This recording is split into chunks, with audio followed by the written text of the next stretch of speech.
Sobat, apakah kita sudah yakin bahwa negara kita aman dari penyadapan pihak asing? Saat ini, dunia telah melangkah lebih jauh dari sekedar memblokir sinyal radio seperti di masa silam dengan menggunakan jamming frekuensi. Meski teknik tradisional itu mampu mendeteksi komunikasi radio pada perangkat seperti walkie-talkie, kini teknologi itu telah digantikan oleh teknologi yang jauh lebih canggih. Teknologi seperti software defined radio dan analisis spektrum kini mampu menangkap berbagai sinyal komunikasi bahkan yang tidak dapat terenkripsi. Di sektor telekomunikasi seluler, ancaman semakin nyata dengan adanya perangkat seperti IMSI Catcher. Alat itu mampu memonitor dengan memanipulasi data bagaikan menara seluler palsu atau BTS palsu untuk memaksa ponsel agar terhubung sehingga komunikasi seperti panggilan dan data dapat dipantau langsung secara real time. Namun, bukan hanya penyadapan komunikasi yang menjadi perhatian utama kita. Kini, teknologi pencitraan satelit telah berkembang pesat, memungkinkan pengawasan jarak jauh yang nyaris tanpa batas. Tanpa kehadiran fisik, tanpa penyadapan risiko tinggi, tanpa menyentuh objek, dan tanpa bantuan order atau intelijen tradisional. Teknologi ini dapat memantau aktivitas suatu wilayah kedaulatan negara hingga masuk ke dalam gedung atau ruang-ruang rapat penting hingga menimbulkan ancaman serius terhadap kerahasiaan negara. Berawal dari suatu teknologi terkemuka, TerraSAR X, satelit pengamatan milik Jerman yang diluncurkan pada tahun 2007. Satelit ini menggunakan synthetic aperture radar atau radar dengan bukaan lensa berdiafragma sintetis untuk menghasilkan citra resolusi tinggi hingga memungkinkan pengamatan detail di permukaan bumi bahkan dalam kondisi cuaca buruk atau malam hari. TerraSAR X dimanfaatkan untuk keperluan militer, pemantauan lingkungan, hingga keamanan nasional Jerman. Kemudian teknologi synthetic aperture radar via satelit berkembang lebih canggih, seperti yang telah dikembangkan oleh NASA Amerika dan ISRO India.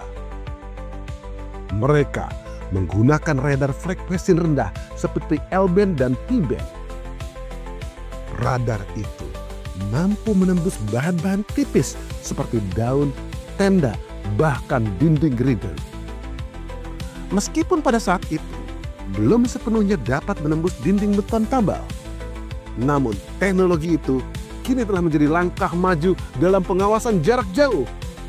Kemudian berkembang kembali di Amerika, satelit pencitraan Worldview 3 yang dioperasikan oleh Maxar Teknologi telah membawa pengawasan ke tingkat baru. Dengan kamera inframerah dan thermal imaging, satelit ini mampu mendeteksi perbedaan suhu di dalam suatu ruangan. Data dari satelit Worldview 3 dipergunakan sebagai analisis aktivitas manusia, benda, atau bahkan aliran udara panas di dalam bangunan itu. Amerika juga telah mengoperasikan satelit SIGINT atau Signal Intelligence yang dapat mendeteksi sinyal elektronik seperti gelombang Wi-Fi yang memantul di dalam gedung. Teknologi ini bahkan mampu melakukan pembuatan model 3 dimensi interior di dalam gedung hanya dengan memanfaatkan pantulan sinyal elektronik.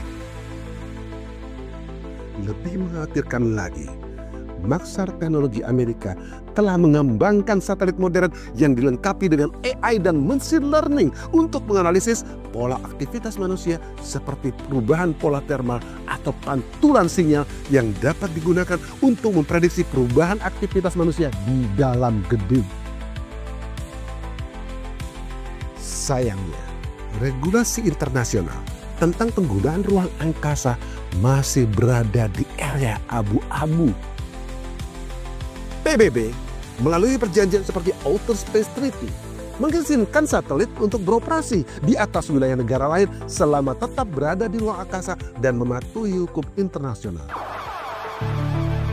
Hal ini telah menimbulkan celah hukum internasional yang seringkali dimanfaatkan oleh negara-negara tertentu untuk melakukan pengamatan intelijen dan militer. Akibatnya, konflik diplomatik kerap terjadi, terutama ketika satelit digunakan untuk aktivitas yang bersifat ofensif atau mengancam kedaulatan negara lain. Sementara itu, perdebatan tentang batasan penggunaan teknologi satelit terus berlangsung tanpa solusi yang jelas. Coba sobat bayangkan, privasi internal negara kita diibaratkan sebuah rumah tangga, namun diamati oleh tetangga kita yang menggunakan kamera canggih dan tanpa kita sadari. Sementara pihak lembaga dunia yang seharusnya melindungi kedaulatan kita justru terjebak dalam kebijakan yang tidak bijak. Apakah kita akan diam saja? Inilah saatnya kita memahami ancaman nyata dari dunia teknologi modern, mulai dari software defined radio hingga pencitraan satelit. Kita harus bersikap waspada dan terus mengembangkan teknologi pertahanan yang mampu melindungi kerahasiaan dan kedaulatan negara kita dari ancaman asing. Karena dalam era ini, keamanan bukan hanya soal menjaga perbatasan fisik, tetapi juga ruang angkasa yang semua semakin ramai dan penuh intrik. Sampai di sini Dartasus, waspadalah.